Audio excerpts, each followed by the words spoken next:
ভারত পালানোর সময় সীমান্তে আটক সাবেক এমপি ফজলে করিম চৌধুরী। চট্টগ্রাম ৬ রাউজান আসনে আওয়ামী লীগের সাবেক সংসদ সদস্য ফজলে করিম চৌধুরীকে আটক করেছে বর্ডার গার্ড বাংলাদেশের বিজিবি সদস্যরা। আজ বৃহস্পতিবার সকালে বিজিবি সরাইল ব্যাটালিয়নের একটি সূত্র বিষয়টি নিশ্চিত করেছেন। বিজিবি জানিয়েছে, অবৈধভাবে ভারতে পালিয়ে যাওয়ার চেষ্টাকালে ব্রাহ্মণবাড়িয়া জেলার আখাউড়া উপজেলার গাজীর বাজার এলাকা থেকে ফজলে করিম চৌধুরীকে আটক করা হয়। বর্তমানে তিনি বিজিবি হেফাজতে আছেন। তাদেরকে পুলিশের হাতে তুলে দেওয়ার প্রক্রিয়া চলছিল। স্থানীয় সূত্র জানায়, আখাউড়া উপজেলার আবদুল্লাপুর সীমান্ত দিয়ে অবৈধভাবে ভারতে যেতে চেয়েছিলেন ফজলে করিম চৌধুরী। স্থানীয় একটি পাচারকারী চক্রের সঙ্গে সমঝোতায় ভারতে পালানোর চেষ্টা করেন তিনি। পরে বিজিবি তাদেরকে আটক করে। এই সময় হান্নান ও নাইম নামে আরও দুই যুবককে আটক করা হয়।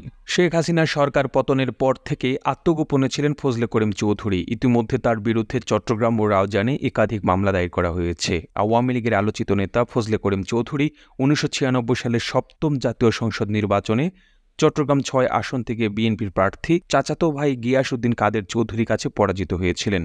এরপর 2001 সালের ৮ম জাতীয় সংসদ নির্বাচনে চট্টগ্রাম ৬ আসন থেকে বাংলাদেশ আওয়ামী লীগের প্রার্থী হিসেবে বিএনপির প্রার্থী চাচাতো ভাই গিয়াসউদ্দিন কাদের চৌধুরীকে পরাজিত করে সংসদ সদস্য নির্বাচিত হন। এরপর 2014, 18 এবং 24 সালে জাতীয় সংসদ নির্বাচনে তিনি আওয়ামী লীগের প্রার্থী হিসেবে চট্টগ্রাম ৬ আসন থেকে পুনরায় সংসদ সদস্য হিসেবে নির্বাচিত হন। 2024 সালে অসহযোগ আন্দোলনের পর রাষ্ট্রপতি মোহাম্মদ শাহাবুদ্দিন জাতীয় সংসদ বিলুপ্ত করলে তিনি সংসদ সদস্য পদ হারান এবং আত্মগোপনে চলে যান। এই প্রতিবেদনটি ভালো লেগে থাকলে আপনার টাইমলাইনে শেয়ার করুন। একই সঙ্গে আপনি বাংলাদেশের কোন জেলা থেকে ভিডিওটি দেখছেন আমাদের কমেন্ট করে জানান। আমরা পরবর্তী ভিডিওতে আপনাকে ধন্যবাদ জানাতে ভুলব না। আর এতক্ষণ বিশ্ব বাংলার সাথে থাকার জন্য আপনাকে অসংখ্য ধন্যবাদ।